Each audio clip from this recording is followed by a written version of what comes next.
Voilà. Bonjour et bonsoir, ça dépend de l'ère à laquelle vous nous suivez de partout, très chers abonnés. Bienvenue sur votre émission Place au Wapi, tout solo laka, tout parlaka, tout betara solo. En République démocratique du Congo, comme vous le savez, très chers abonnés, na pesimo tonanga na mama Pauline Lumumba ozolanda biso depuis quelque part. Et puis na balandi nyon surtout ya RDC Monde. Vous avez belé ya kolanda émission Place au Wapi. Toyeko solo la, toyeko beta masolo. Ndenge nini situation ekoleka à l'est de la République démocratique du Congo. Ça tire Masisi et Rutshuru. Fatupe à boycotter dialogue. De l'autre côté, arrestation de Maria Tumba. Tukolobela yango au courant de cette émission, à moins que militage na biso ekoka. Ce qui est koki wana nde tokozala obligé à kokata, mais ce qui militage na biso ekatite bande konanga très chers abonnés. Nous allons aussi parler na dossier ya ndeko na biso au personnel makambo ya média na kombo ya Maria Tumba. Très chers abonnés. Eza ya koyinda na est de la République. Eza ya koyinda botuna ngai nini. Eza na ba milice moko na kombo ya Zaïre. Ba milice wana souci na bango baza en collaboration avec les M23. Ba milice wana baza en particulier en contact direct avec Corneille Nangaa. Souci na bango ezalaka nini? Soki ba koti na kati ya population bazwi ba information ou soit ba attaquer population wana tango ba koboma ba massacrer ba sali nyonso tout pour que bango pe en retour ba ba kozala financer. Sikoyo bandeko nanga, qu'est-ce qui se passe réellement na parti wana Masisi Rutshuru? Le milice Zaïre bazali commandité dirigé bazo so ba ordre oyo uté pa ya Corneille Nangaa parce que biso na tout oyebi Corneille Nangaa na minute oyo il est dirigé par Paul Kagame. C'est clair, pour Corneille Nangaa est dirigé par Paul Kagame parce que Paul Kagame azali mentor, azali chef qui dirige le M23 et puis qui dirige Corneille Nangaa. Malgré les déclarations les déclarations terre à terre, il y a Corneille Nangaa en disant que OT AFC est une rébellion congolaise. C'est faux. Ngana ebisaka bino boy. Corneille Nangaa ndenga zali bongo.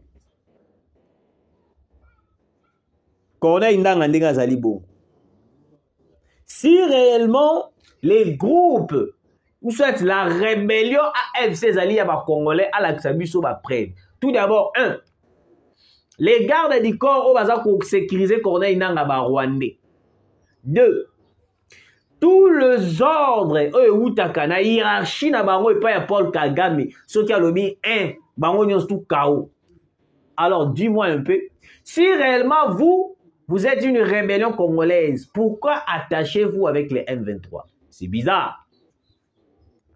Bande kolanga boyoka, groupe Zaïre Anituri qui travaille pour le compte de Nangaa et a pu faire entrer beaucoup d'armes. Heureusement, l'un de leurs chefs, Emmanuel, a été neutralisé d'une manière professionnelle par les FARDC. Groupe wana Zaïre, wana ba milice, on va travailler en collaboration avec Corneille Nangaa.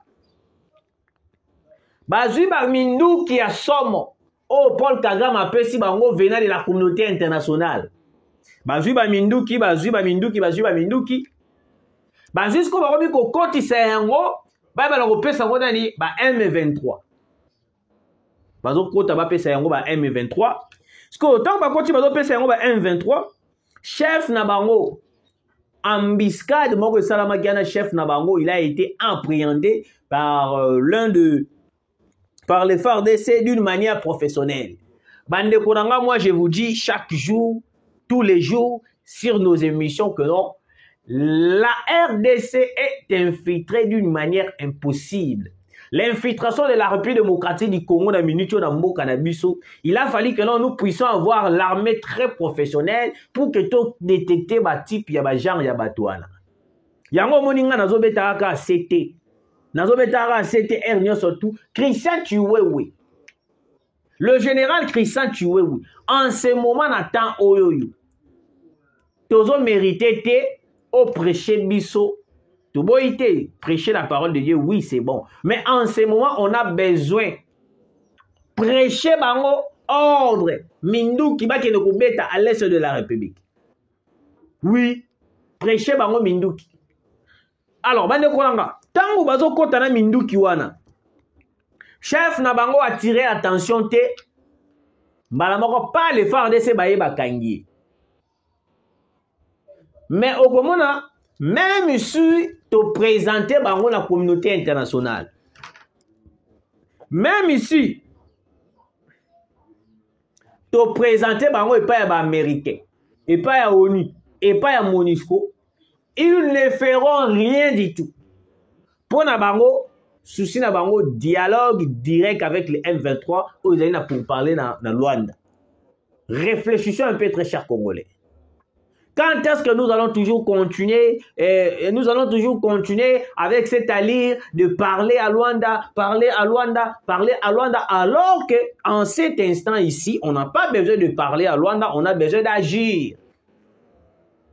Il y a un moment que nous avons milice ou la collaboration avec Corneille Nanga, en collaboration directe avec Corneille Nanga. Ils ne le méritent pas. Ils ont mérité de vivre. Ils ont mérité d'être pendus devant tout le monde. Loi et yaka awa non la pendaison tu évites loi musu ki suka ndengini batali boso batane ko mériter bata la pendu devant tout le monde na stade de martyr na bongolo wana na ponga bi plutôt na ponga bi wana ezalaki bato ba mekaki ko assassiner le président de la République. Ils ont essayé un coup d'état raté, mais les États-Unis étaient la première personne à réclamer les droits américains. Vous réfléchissez? Parce qu'on le sait très bien. Ceux qui te suivent, ils ont les États-Unis d'Amérique, ils vont la relâcher. Oui, ils ont plein d'Américains. Parce que les Américains, ils ont une stratégie. Premièrement, Christian Malanga,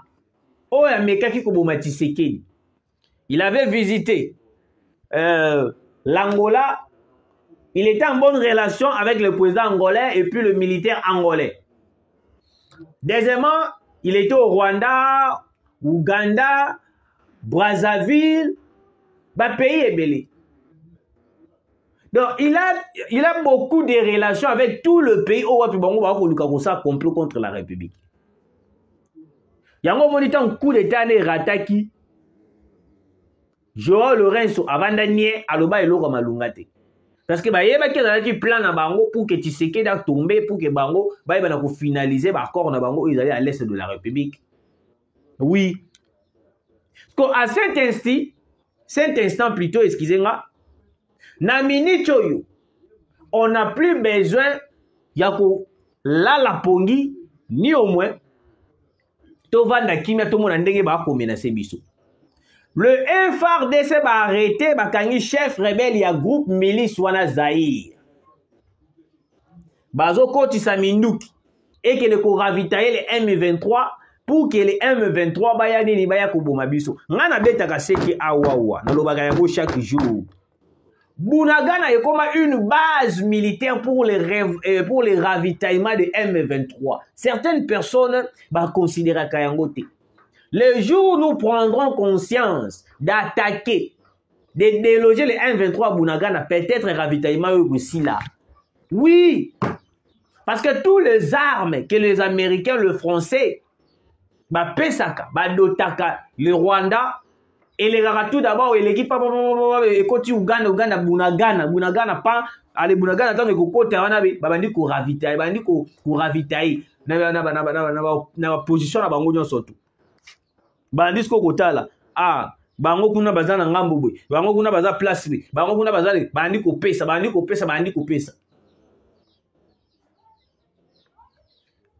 Nous continuons notre travail et surtout, Tam Lubanga, la manière dont nous les cherchons. Tam Lubanga azali milice moko ya makasi lisusu. Yepi azali en collaboration na milice oyo Zaïre.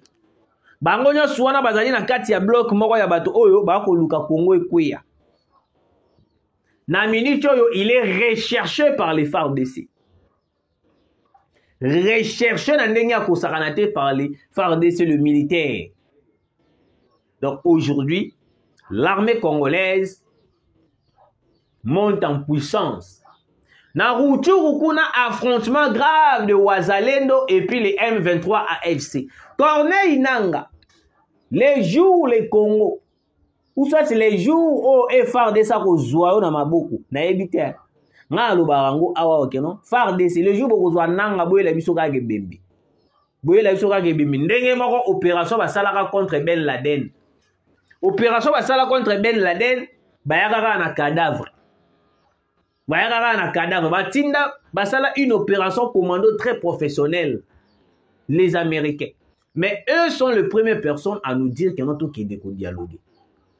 Alors bango Ben Laden a terrorisé bango na bandenge ebele jusqu'à ce que babumaye. Les Américains bazara na besoin ya mutuke ayebana kozana idée ya malamu pona mbuka nae. Ils ont assassiné Kadhafi parce que Kadhafi a une idée à malamu pona Libye. Ils ont assassiné Abiyarimana 1994 si je ne me trompe pas. Abiyarimana, avion Abiyarimana, il a qui bombardé na idée Paul Kagame, Yoweri Museveni, les Américains et les Français. Bao ba yebi histoire wana ba yebi bien. Abiyarimana. Aujourd'hui, l'histoire se répète avec Félix Antoine Tshisekedi, balingi ba bombardé avion Mokonzi Mboka, ba assassiné Tshisekedi. Parce que pour na bango Tshisekedi ndenga zabongo azali lokola bloqueur na bango. Azo bloquer nyon surtout bango balinga basala. Bandeko nanga, c'est grave, les Congo, na minute yo Congo, ils ont couru risque moko, badongolo misu, balingi, kaka, ba mone la biso, alors que ils ont mboka la biso moko. Alors, très chers abonnés, bandeko nanga, Félix Antoine Tshisekedi alobi pas question de dialogue. Ah là là là là là, pas question de dialogue. Pourquoi? À propos de ma dialogue, Mokonzi Mboka avait refusé catégoriquement notre dossier et ma dialogue. Pourquoi? Je l'ai toujours dit ici que mon notre domaine est ma dialogue. Ce qui te lobby to mes mamas, tu as accepté une dialogue direct avec les M23. Il y a Kolobagano, bah effort nyos tout au salaka. Il y a Kolobagano, le M23 sont des Rwandais Kokotanamai.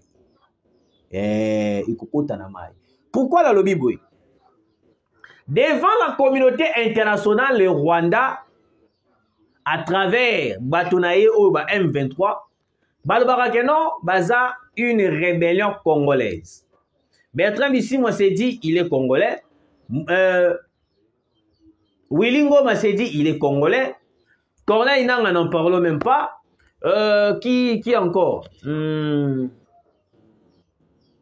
nom m'échappe. Kunda Batwa, c'est un Rwandais. Mais il y a comment le bazar congolais. Bon, Tondimi Kaka. Parce que ceux qui Tolobi doit accepter dialogue direct avec le M23, cela veut dire que non, nous confirmons tout ce que le M23 dit devant la communauté internationale que non, Bango Bazali ba Congolais. Alors que c'est faux. Parce que Bisson, nous devons rester sur notre position. Demandez-moi quoi? Le M23 ne veut pas un dialogue qui consiste à quitter les sols congolais. Mais le M23 exige un dialogue où il y a un article réunion surtout obligé. Brassage, mixage, infiltration dans 4 armées, et puis tous les postes clés à l'État, bangois dans la 4. Et puis, chose bizarre, c'est que non, tous les Rwandais qui sont dans les M23, ils vont exiger des postes clés. Ministère de la Défense, ministère de la Justice, ministère moko clé ya mboka na biso. Et puis chose grave eza lisusu nini? Baza ko obliger biso une fois de plus les minéraux congolais oyo eza na mabele na biso ezala dirigé par les Rwandais, ordonné par les Américains. Parce que yebisa ngai ba Américains bazui par exemple 80%. Rwanda azui par exemple 15%. Et ça dit combien? 95. Et ça dit combien? Et ça dit combien? 95. Et ça dit combien? 95. 5% restant, les alliés à biso ba congolais. Minéré na biso, mais biso bo pesa biso bozui pourcentage biso bo ko biso 5%.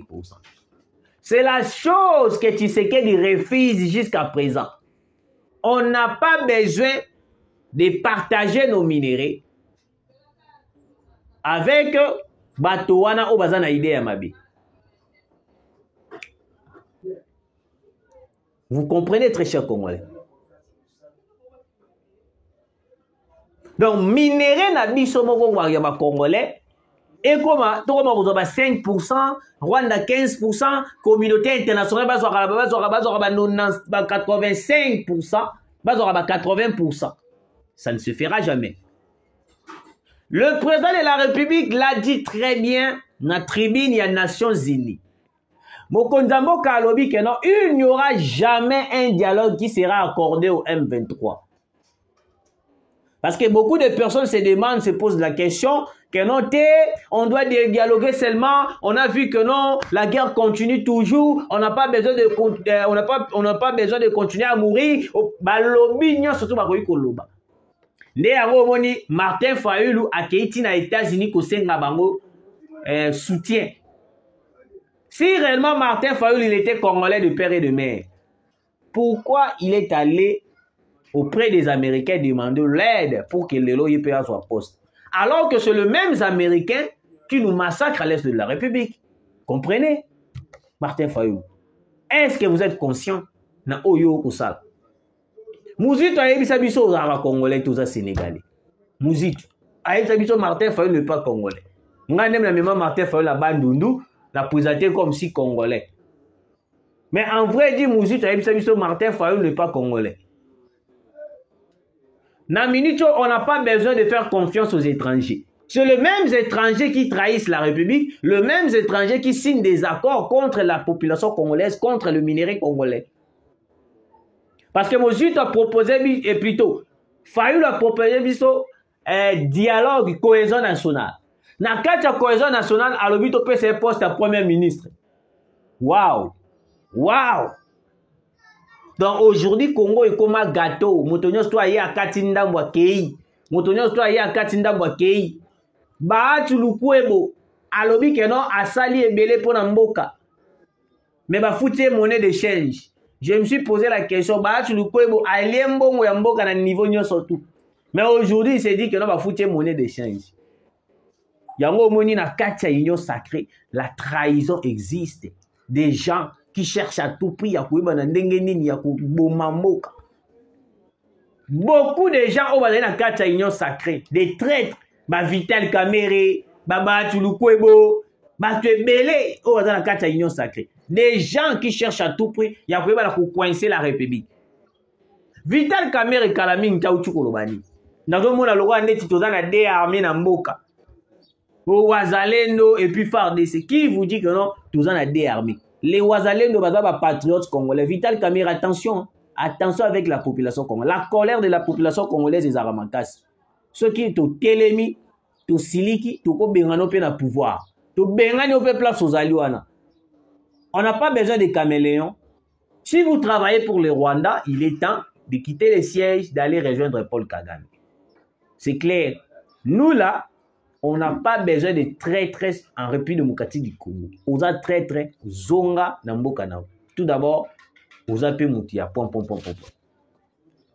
Très chers Congolais, Le président de la République a lobby, pas question de dialogue. Nous allons parler avec le Rwanda na Luanda. Na kata maso na biso na Luanda,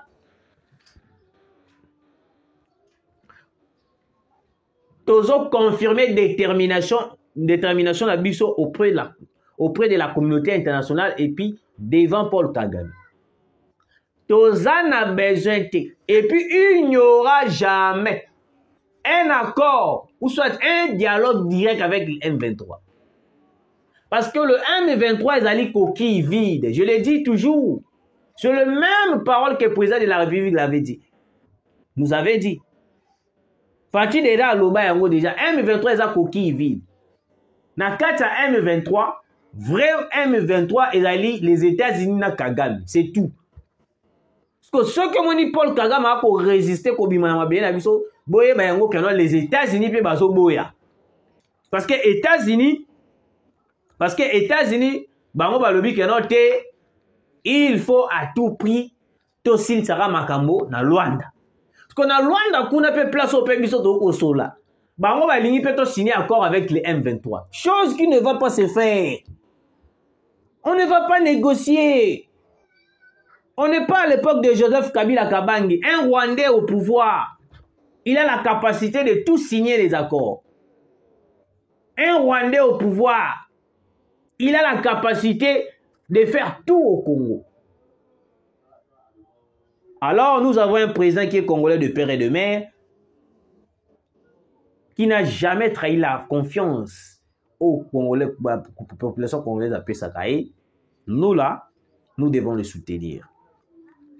Je ne sais pas si je suis na minute na combien kuna pona koyeba 21. Alors bande konanga, avant de conclure cette émission, écoutez. Arrestation ya Maria Tumba. Ndeko na biso Maria Tumba o bande ko belé boyebiye Maria Tumba, la TikTokeuse la plus suivie. Nzambe ya BBL, Nzambe ya chirurgie. Oh, so azoninga na bwemo utali mwasi okumisi pe Nzambe. Mais Taïwana est outil de chirurgie. Elle a été arrêtée aujourd'hui vers les après-midi Maria Tumba. Maria Tumba est poursuivie tout d'abord des injures publiques, dépravation, azana mitif et belé au bafundeli. À part wana Maria Tumba aussi, babaneko beba nana pasteur Walesa, Kabundi Walesa.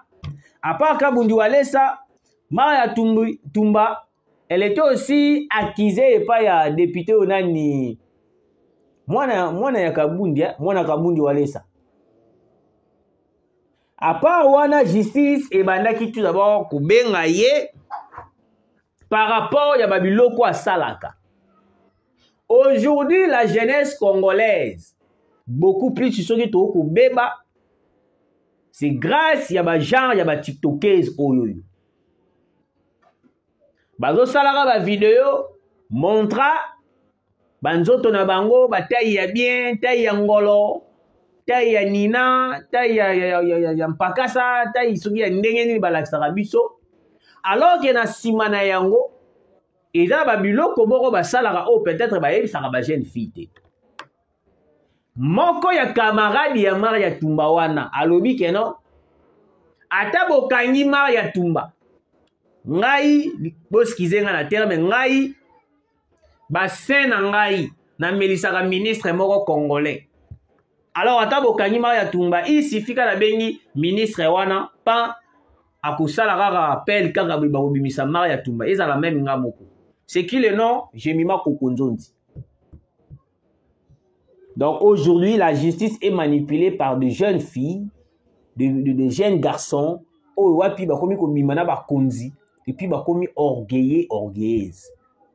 Moi, je pense que non, le ministre de la Justice, Constant Moutamba, il faut aussi lancer un mandat d'arrêt contre la jeune fille là, au nom de Jemima Kokonzondi. Ya lobi azana ministre na yemoko a na mboka na biso. Oya Melisara Libele. Donc atande bakangi Maria, atandenge soki bakangi ye akobima so suffit ka melisi ministre ana libélé. Excusez-moi le terme. Na kati ya dossier wana ya Maria Tumba, d'après les informations à ma possession, azo courir peine moko ya 6 mois de prison ou soit 9 mois de prison. TikTok ikosi yo. Lo yenge de quoi douleur. À affronter justice, à défier justice, à yokti soki Dubai azoya a informer ba tunayenyo surtout ba soutenir parce que ye bato ba soutenir abenga bango ba poutiniste. Maria Tumba benga ba poutiniste. Ba yena ba polo ba ye ko affronter justice. Croyant que eza jet to magie abracadabra que non te ndenge sa longo ba kolandela nga isusu te. Il a été appréhendé dans son lien de travail, arrêté, conduit directement. Merci de nous avoir suivis, très chers abonnés. Vous avez belé à Kolanda Biso de partout. Vous continuez à s'abonner, vous partagez, vous likez. Nzamba kuzanga te kupamba bino, vous penga biso na numéro wana où ils allaient afficher sur le bas de vos écrans. Sala biso remarque, encouragez biso et kusala biso vraiment trop bien. Nzamba abate la bino, tokutani, mbalasima.